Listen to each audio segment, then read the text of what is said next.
Kim Van Camp Condos. Barbara Hankins, Sportsman Road. Julie Greenwell, Sea Isle.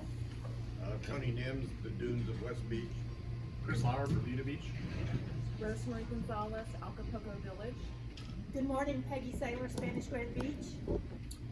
Good morning, Peter Moss, Sand Hill Shores. Hi, Dan Walsh, Spanish Grand Bayside. Good morning, I'm Brett Porter from Jamaica Beach. John Lightfoot, Point San Luis. Boyd Carr, Isla del Sol. Yes. Okay, thank you very much, Board. One of the big things we have today is approval of directors and board members, and this marks our start of our 23rd year as an organization. So we really appreciate all of the help and support. It's been really good, so thank you. I'm going to turn over the approval of directors to our Vice President and Chair of our nominating committee, Peggy Saylor. Good morning, everybody. If you notice, Jerry kept me next to him, and the reason for that is he wants to keep me on script. And he has written my script, and it's not that he doesn't trust me, but I don't follow scripts very well. So hopefully I will not stress him out as we start this meeting. To the membership. The annual meeting of the Wgipoa is scheduled on Saturday, March 19th, and we're here. And the terms of office for the following have expired on February 8th, 2022. And the subdivisions we're looking at to include in our nomination to continue to serve another term are Jamaica Beach, Dunes of West Beach, Sportsman Road, Isla del Sol, Lafitte's Cove, Sea Isle, and Sand Hill Shores. Therefore, the nominating committee recommends for a 3-year term from March 1st, 2022 through February 28th, 2025, the expiring terms of the following members. They're the same ones I just mentioned, but I'll go through it again just to be sure we're clear. Jamaica Beach, Dunes of West Beach, Sportsman Road, Isla del Sol, Lafitte's Cove, Sea Isle, and Sand Hill Shores. So if you're all in agreement, I will entertain a motion to go forward and extend the terms of the listed subdivisions. We have a motion and we have a second. Any discussion? Excellent. All in agreement, raise your hands. We are unanimous. Thank you. I'm even going to ask for a negative vote. I'll just say we're unanimous and we're going forward. So thank you, membership. Appreciate it. Thank you, Peggy. You always do such a great job. That's a great script. Okay, let me introduce you to some of our elected officials. Our County Commissioner, Joe Giusti. Is that Doug Valley?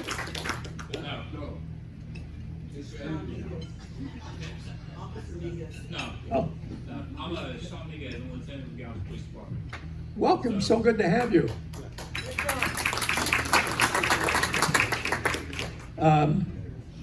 I have Marie Robb, a District 6 City Council member here. Taz Jones, City Council member, City of Jamaica Beach. I have from Galveston Parks Board of Trustees, we have Kelly DeShawn, CEO.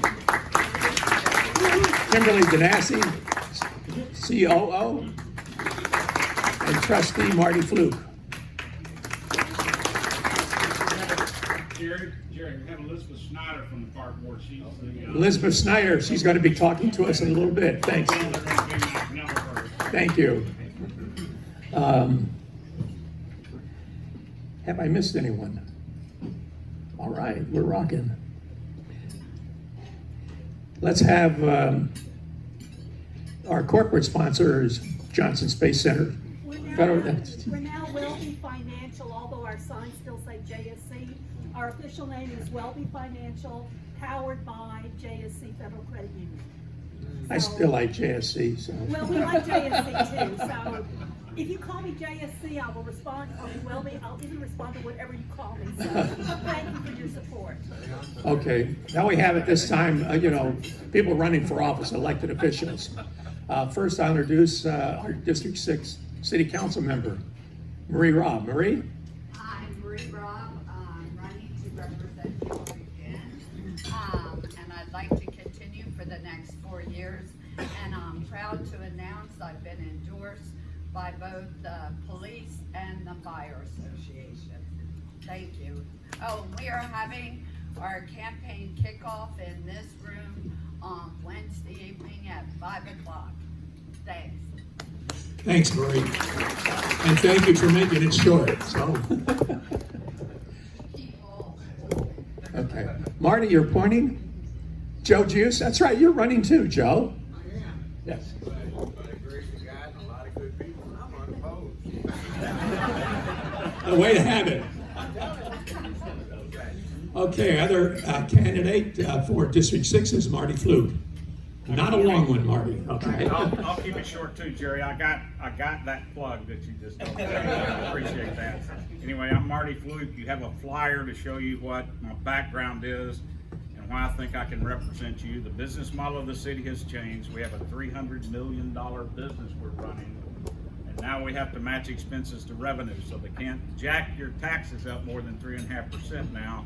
So I have a business background to be able to look at efficiencies in the tax base, number one. Number two, I believe in distributed government, smaller government distributed out through our volunteers. We have 5 volunteers here that are on the Beach Maintenance Advisory Committee. My opponent has talked about absorbing the park board into the city. You lose $5 million immediately, you lose 43 volunteers. So let's continue to distribute the workload out to our volunteers, operate the government efficiently, build a smaller government, make better use of your tax dollars. Thank you. Thank you, Marty. Okay. Susan Gonzalez, please come forward.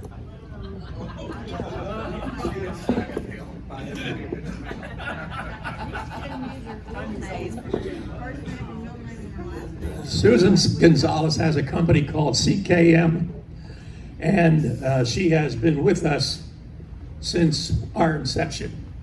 She just sold her company recently to Brandy and Bruce Deckert, taking over CKM. I told you not to make me cry. Well, I'm gonna cry too. Anyways, we have this for you, Oh, wow. and we appreciate all you have done for us. Thank you. Thank you.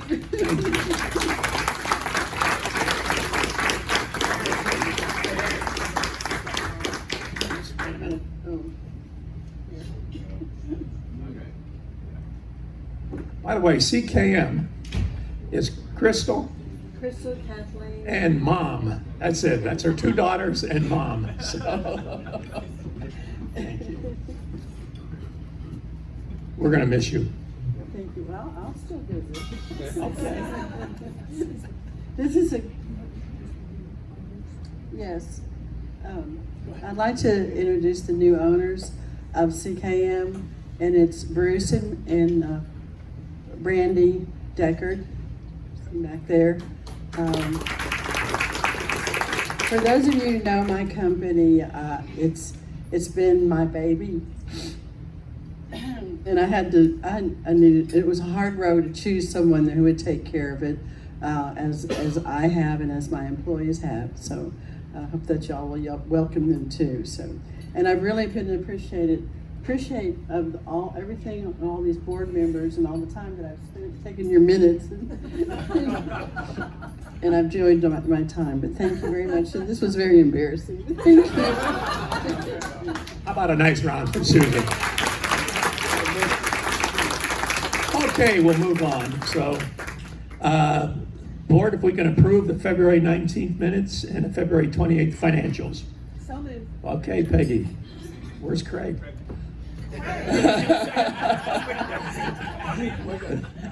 Don't let me down. All in favor? Aye. Okay, thank you. Now I'm going to turn it over to Craig, the County Food Bank. All right, I will keep it short. So as you know, we've been doing a food drive last month and today, and today is our last day to accept donations for the Galveston County Food Bank. We've got Jessica Bouvier with the food bank that just is going to take a few minutes to explain what they do. Thank you so much for having me today. I'm so excited to be here. When we think about food insecurity, we think about, you know, foreign countries where children are hungry, or our seniors, they're hungry. We don't think about our neighbor next door. We don't. And I didn't realize until I started working for the food bank how much Galveston County in general has food insecurities. And it's about 60,000. And when you think about that in a percentage wise, it's about 17.2% of all Galveston County is going hungry. And so here at the food bank, we are really lucky that we are able to help our county and reach out to people that are in need. This last month in February, we were able, just in our pantry alone, that does not include our mobiles, we were able to reach like 4,000 families. So that's really nice. I will say that with the economy going the way it is, things have been ramping up. People are struggling to feed their families. And so any donation that we get, $1 equals 4 meals. And so we're really lucky that with the economy going the way it is, we've still been able to do that same amount. And so we're really excited to have any donation that you want to give us. And the food drive alone, those things, they go to our partners and they go to the families here locally in Galveston County. That does not leave the county. So you know that any donation that you do or any food donation that you do does go within the county. It doesn't go out to other places such as like Harris County or anybody else in the surrounding area. So we're really lucky to have that. And I'm so excited to be here today and talk to you because I see some smiling faces, and this is only the second time I've ever talked to a group like this, so I was a little nervous. But it's really beautiful out here in Galveston today, and so I'm really thankful that you guys invited me, and I think that's about it. But thank you so much, and you guys have a lovely day. Thank you. Like she said, if you didn't come prepared with food items, we do collect cash money. So come see me afterward, and I'll be glad to take that and give it to Jessica to take. And we have Wgipoa. We decided we're going to do a $1,000 donation. So we want to present that. Like in the middle? Okay.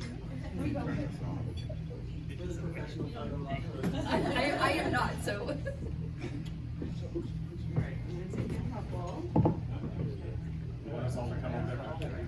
Yeah. $1,000, that's a lot of money. It is. 4,000. 4,000. Treasure. Really? Wait until you count.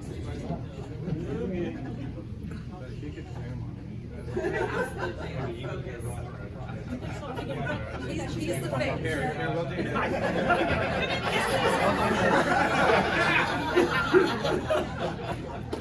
Board unanimously voted for $1,000. You can't see me. Oh, I think we're okay. Okay, all right, I'm gonna take you over your shoulder. Here we go. 1, 2, 3. 1, 2, 3. All right.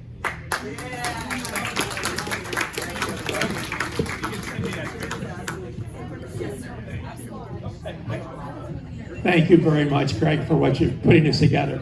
Jessica, thank you for being here. Got it already.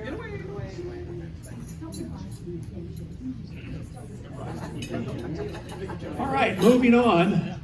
Robb, District 6 happenings.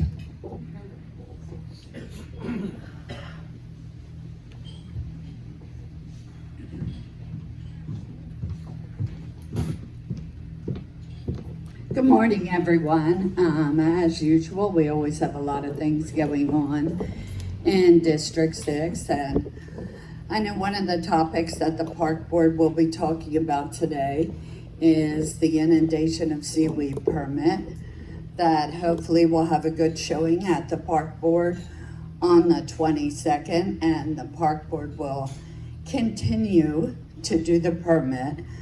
But if they should so choose not to, the city has already agreed to step in and we would apply and run the same type program. So hopefully that won't need to happen, but we are here to support you. So gas is moving forward. I had discussions with the folks in Austin, and the already gas lines that are existing, such as we have a gas line that runs from the east side of the island that continues up to Jamaica Beach. And then we have a gas line that runs down Stewart Road. So the initial expansion will start with the infill of the neighborhoods. So starting with the houses that back up to 3005, they will be implementing the infrastructure to go with one row by the next row by the next row. They had a very successful project doing this in El Paso, and they're going to finish the same model. We are also working with them. We have a couple large developments that are going out in the west that will be adding gas. So they will be, over the next 2 years, extending the gas lines down the island. And I know people have said, oh, it's taking so long, almost as long as the beach world. But we're asking them to do this at their expense. The city is not funding this project. So because of that, that's why it's moving slowly, because we would not have the funds to put their infrastructure in. And part of why we're collecting so much data to give to them, of which we're collecting it both through people contacting me, and I have a gentleman, David, out in Sea Isle that's collecting data. We have to prove that the people want it for the infill of the neighborhoods, such as Sea Isle, Isla del Sol, Terramar, and we are proving that. So that combined with the new development is what's getting us gas. But where the gas line already exists, we will see that happening in the next year. So that is moving forward. The Center Point is working diligently to harden our infrastructure. It was great last weekend to have 58-mile gust of winds, and we only had 1/1-second blip. We did have a small outage yesterday that was caused by somebody hitting a pole. They are in the process, they're in Spanish Grand Bayside right now, putting in new pole lines. So slowly but surely, well, they're actually working west to east and east to west, so that eventually they'll meet in the middle, probably somewhere around Jamaica Beach. But one of the most exciting things, which will give us redundancy, that I had a meeting this week with Keith Gray, who is the head of Center Point for this area, and Trino, who is the now head of all public works. And we were made aware of, and this is brand new, they are going to run a new large underground line onto the electrical center that's actually in Brazoria County. So we have one that comes up 8 Mile Road and one that will come under the water, which will give us a redundancy. So if there's an issue here, we'll be able to pull from there. So we will no longer be a third world country when it comes to electricity. I mean, I remember when I first moved here 25 years ago, you had candles everywhere because you had power outages every other day. I mean, it was a normal part of living, and that will not happen. And we all know the freeze was horrible, but the freeze did allow me to meet the people at the right level so that we can get things done. So that's exciting. I had over the last 2 weeks, Trino and I have actually been out driving through each and every neighborhood, looking at the conditions of the streets and then also the drainage. So we started 2 weeks ago at the far west end of the island and identified a lot of the issues that are out there. The other day, we started at the far east side of the island and drove through the streets and identified the issues. So you may notice, because it's already happened in a number of neighborhoods, where they've come in and filled potholes. But what we discovered when we recovered, like when we met in the middle, areas where they did potholes, there would be a big crack. And they filled the 2 potholes, but left the big crack. And he finds that simply unacceptable. So they will be out in all the neighborhoods, working on all your streets. The way the city budget exists, the infrastructure money gets split 6 ways evenly through the districts. Well, my district is 20 miles long, and that does make sense. And fortunately, our public works people feel the same way. So we are no longer going to be neglected.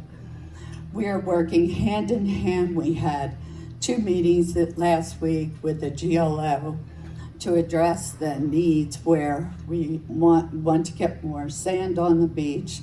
So that's moving forward, not as fast as we would like, but we are coming up with different plans and what we can do to protect the infrastructure. So that moves forward too.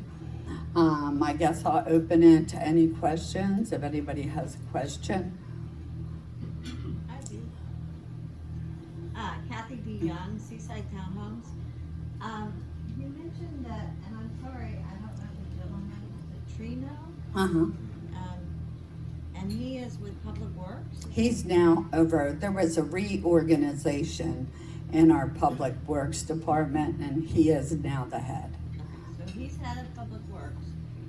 And in the last 2 weeks, y'all have done a drive-by survey of the drainage issues on the west end? Yes. Do these come as a surprise to him? I mean, these drainage issues have been going on. No, they do not come as a surprise to him. And we are in the process of doing a drainage study. But Trino has been with the city a little less than a year. And I would give to guess someone who may have even lived here 15, 20 years, maybe even Jerry. I could take him out and drive through the whole West End, and people say, oh my Lord, I didn't even know that neighborhood was here. Because especially on the Bay side, we have so many neighborhoods that sit way back. But no, the drainage is not a surprise to anyone. And as you'll notice in a lot of the neighborhoods, you're already seeing a lot of yellow, blue signs, and that's all part of where they're coming in, cleaning out the drainage ditches. So combined with the TxDOT project that's going on, they are replacing, so everything from the beach is to drain to the bay, except for some older neighborhoods where it still drains to the beach, and there's not a lot we can do with that. But if you'll notice the work that's been being done in the middle of 3005, they're opening up the outfalls. The outfalls are being connected to where we have permission to, and we're cleaning out all the outfalls so that the water will drain to the bay. But no, it's not a surprise to him. But I have to say, he comes from a military background, so he is very detail oriented, which is nice. And he's really also working with staff to create more of a positive culture. So I'm really excited to have him in place. He's a great guy. Do you have any idea what the scope of this next study, drainage study, will be? Well, it covers the entire island. and it's looking at how, you know, the drainage ditch. One of the things that's changed in the last, I don't know, 3-4 years is now when you're putting in a cauldron, depending upon the type of specs that you submit, either the city will do it, you buy the pieces, parts, they install it, so we can make sure we have a consistent drainage ditch. Because you'll see in so many neighborhoods, new house, drainage ditch, new house, 2 old houses, nothing. So the water comes down, floods out 2 people. So we're working on changing that situation. Peggy? Thank you for your report. The second electrical line that you talked about that the city's going to take the initiative on. Well, actually, Centerpoint is taking the initiative. But they're working, it's working with the city. I mean, we're all working together. Yeah. Right? Okay. So do you have a projected timeline as far as completion date?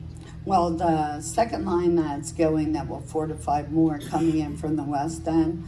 I think he says he has 2 years and 2 months before he retires, and it will be done well before he retires. Okay.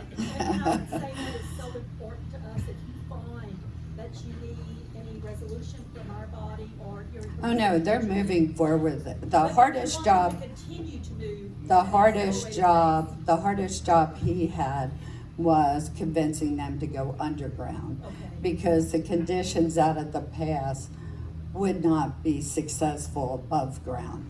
So he was able to do it even though it was a considerable cost to them. But that's a lot of what you're seeing too on Stewart Road, where they're fortifying those lines. They really are committed because 1, they see the development, but 2, they see how long they neglected this area. And what happened in the freeze never should have happened.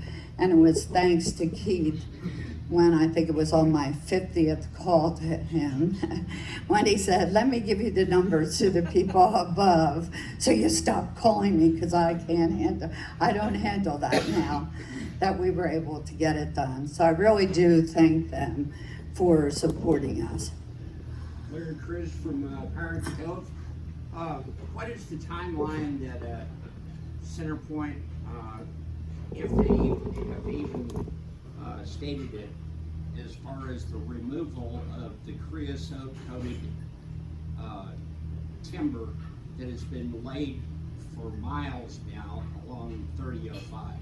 So are you talking about Stewart Road? Stewart Road. So what they have laid down are actually pilings that hold their equipment. Yes. So that will be there until the project is finished, and they pick those up and they reuse those. And as always with projects moving forward, there are negative sides to it, that we don't like the way it looks or it's a hindrance and whatnot, but similar to the TxDOT project that is slowly but surely winding up, and they're fixing further west. We still have some drop-offs. They are working on that. Every time I go to Broadway, I just say, thank God we're where we are, because Broadway, you go flying when you go across a center street.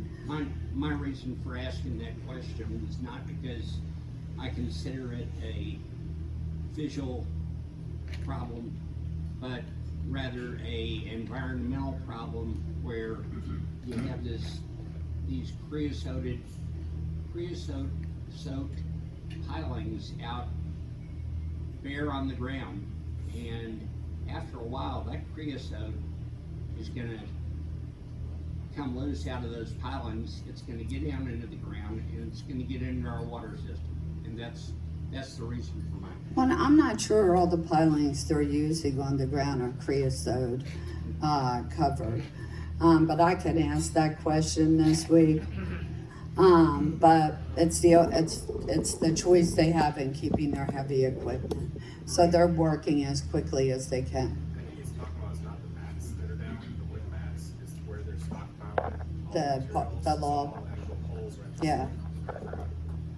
I can mention that to him, but I'm just happy to see progress and to keep our electricity on. Thank you.